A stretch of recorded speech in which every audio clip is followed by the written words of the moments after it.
Hey y'all, it's Santana, aka Tana's Book Diary, and I'm back with another video.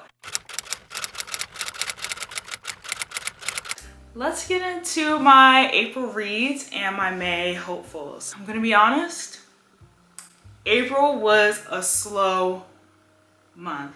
If you watch my other video where I give you guys 5 books that'll get you out of a reading slump, I briefly mentioned how I was kind of in a small hangover. But honestly, I was in a slump. And I hate to come to terms with that because it just makes me so upset. Especially because I've been on a reading roll. But April was just a busy month. Like, I was on go. Every week was something crazy going on. Whether in my personal life, work. And so reading definitely got put on the back burner. Especially reading physical books. Which again has been my goal to get through my physical TBR because I don't want to keep buying books and I'm not reading the ones I have. But the 2 books that I did read this month, Legendborn, well, it was a reread. So I did reread 2 books in April, Legendborn and Bloodmarked, both by Tracy Deonn. I rated both of them 5 stars. I ate up Legendborn and Bloodmarked again. I didn't know how well I was going to do with rereading because I don't normally reread books. But because I have Oathbound and it's been almost 2 years since I last read Bloodmarked and Legendborn, I was like, I need to refresh my memory. So I did finish those 2. That was it. It was like after I read Bloodmarked, I opened up Oathbound, got not even 10% in, and I just did not pick the book back up. Not because it wasn't interesting, but because I was so swamped with work. I just didn't have time to sit and read. And lately I was getting into the routine of getting off from work and reading for an hour. Just strictly reading, no phone, no nothing. But now I've been coming home what's for dinner? Let me lay down. I'm tired. So those were the 2 books. I do go more in depth of what I thought about both in my rereading the Legendborn Cycle series, but just a brief spiel. Legendborn, we meet Bree. She is 16. Her and her friend go to early college at a school in North Carolina, and she had just lost her mom. So in some sense, she's still dealing with and processing her mother's death, as well as trying to figure out who is she, her place in the world, and how can she gripe with the death of her mother. She's still trying to understand why that happened, how it happened. And this is when she's introduced to the world of the Order, or the Legendborn world. She basically is thrown in from page 1 into this underground network of people who all have magic, who have titles. She's new to this world, but she discovers she has powers and she has very little understanding as to where this power comes from. And then she meets Patricia, who tells her about Root and Bloodcraft. And so she's like, well, which one is it? Ether or Root? And then she discovers that her mom had ties to the Order. And then we kind of see that evolution of oh, my mom was involved in this group. And then she was hiding for X amount of years. And then we find out that her death may have been involved with the Order. Then we move to Bloodmarked, where now we find out Bree is the direct descendant of Arthur, not Nick. She's called, everyone's surprised she's the descendant of Arthur, but due to sexual violence that was put upon Bree's family, that's the reason why she's a direct descendant. So we see her gripe with that information while also having this newfound power on top of the power she just found out she had. And so we see that whole thing. She's on the run. Cell gets locked away, blamed for a crime he didn't commit. We find out they were all blackmailed to believe that, Nick's father was a good man. He was shady business. We see her reconnect with other users of Root. I love that we see more of Alice, more of Mariah. So yeah, that was Legendborn and Bloodmarked. Again, I gave a more in-depth, in-time reaction in my 2 previous videos, which will be linked at the top as well as at the end of this video. But yeah, I really enjoyed that series. I cannot wait to get into Oathbound. I really hope May is the month where I get into it and finish it. On to my May hopefuls, because I have a few. One, obviously being Oathbound.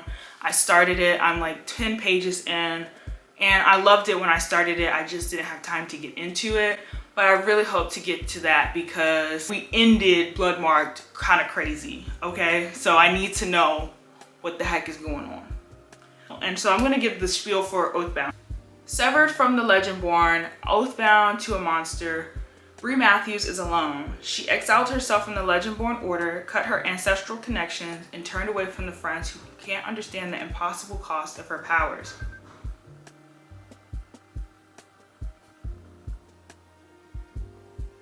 Wait, is someone knocking at the door?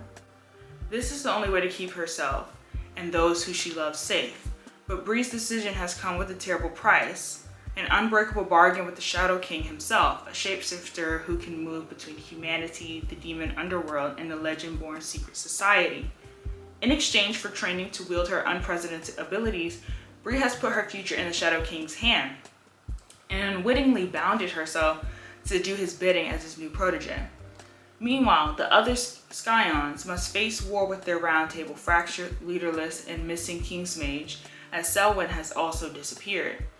When Nick is detained by the Order's Merlins, he's invokes an ancient law that requires the High Council of Regents to convene at the Northern Keep and grant him an audience. No one knows what he will demand of them or what secrets he has kept hidden from the table.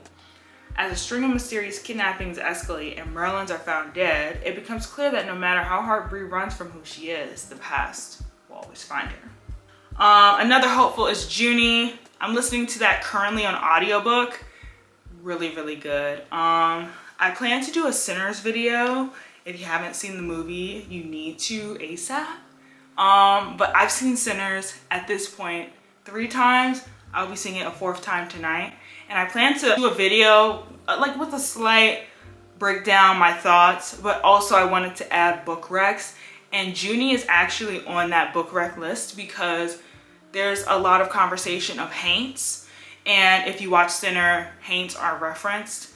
So I was like, I need to finish Junie before I can make a video recommending it. But Junie so far is really good. So it says, a young girl must face a life-altering decision after awakening her sister's ghost, navigating truths about love, friendship, and power as the Civil War looms. 16 years old and enslaved since she was born, Junie has spent her life on Bellarine Plantation in Alabama, cooking and cleaning alongside her family and tending to the White Master's daughter, Violet. Her daydreams are filled with poetry and of faraway worlds, while she spends her nights secretly roaming through the forest, consumed with grief over the sudden death of her older sister, Minnie. When wealthy guests arrive from New Orleans, hinting at a marriage from Violet and upending Junie's life, she commits a desperate act, one that ruses Minnie's spirit from the grave, tethered to this world unless Junie can free her. She enlists the aid of Caleb, the guest coachman, and their friendship soon becomes something more. Yet as long-held truths began to crumble, she realizes Bellarine is harboring dark and horrifying secrets that can no longer be ignored. With time ticking down, Junie begins to push against the harsh current that has controlled her life.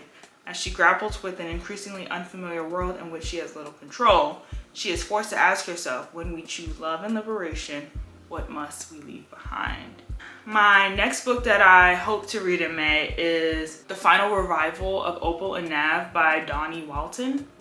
Oh, and Junie was written by Aaron Crosby Eckstein.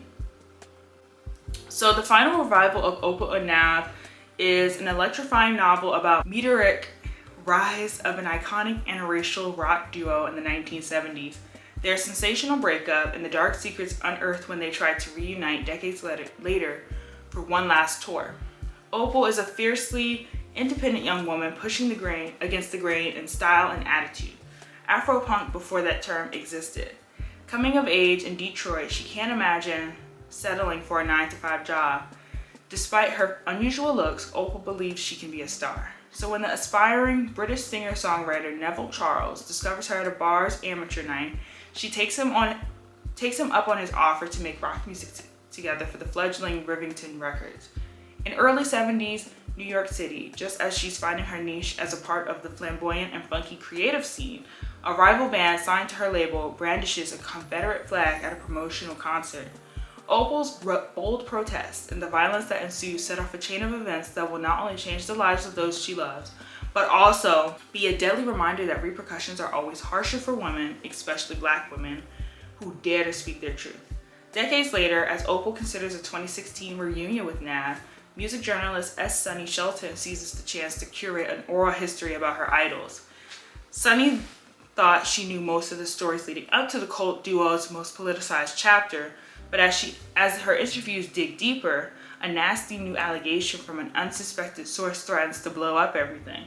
Provocative and chilling, the final revival of Opal and Nav features a backup chorus of unforgettable voices, a heroine the likes of which we've not seen in storytelling, and a daring structure, and introduces a bold new voice in contemporary fiction.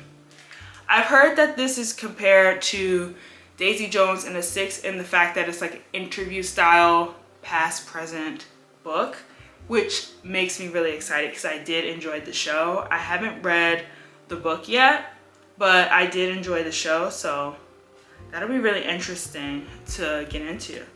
And then my last read that I hope to read in May is, sorry, I'm looking it up on Goodreads, Dead Dead Girls by Nikisa Afia. I actually have the physical book, so I really hope to read the physical book. But it's Harlem 1926. Young Black women like Louise Lloyd are ending up dead. Following a harrowing kidnap ordeal when she was in her teens, Louise is doing everything she can to maintain a normal life. She's succeeding too. She spends her days working at Maggie's Cafe, her nights at the Zodiac, Harlem's hottest speakeasy. Louise's friends include her girlfriend Rosa Maria Moreno, might say she's running from her past and the notoriety that still stalks her. But don't tell her that. When a girl turns up dead in front of the cafe, Louise is forced to confront something she's been trying to ignore. 2 other local Black girls have been murdered in the past few weeks. After an altercation with a police officer, she gets arrested. Louise is given an ultimatum. She can either solve the case or wind up in a jail cell. Louise has no choice but to investigate and soon finds herself toe-to-toe with a murderous mastermind hell-bent on taking more lives, maybe even her own. Okay, so those are the 4 books I want to read in May. I really hope to achieve that because I'm halfway through June, so that needs to be done within like the next few days, honestly, so I can move on to the next books. But anyway, I hope you guys enjoyed this video. Let me know if you've read any of the books that I read in April or that I am excited to read in May, because I'm excited for this lineup. I just hope that I don't fall victim to being in a slump again. I hope I can get myself out. But yeah, don't forget to like, comment, share, subscribe for more videos like this.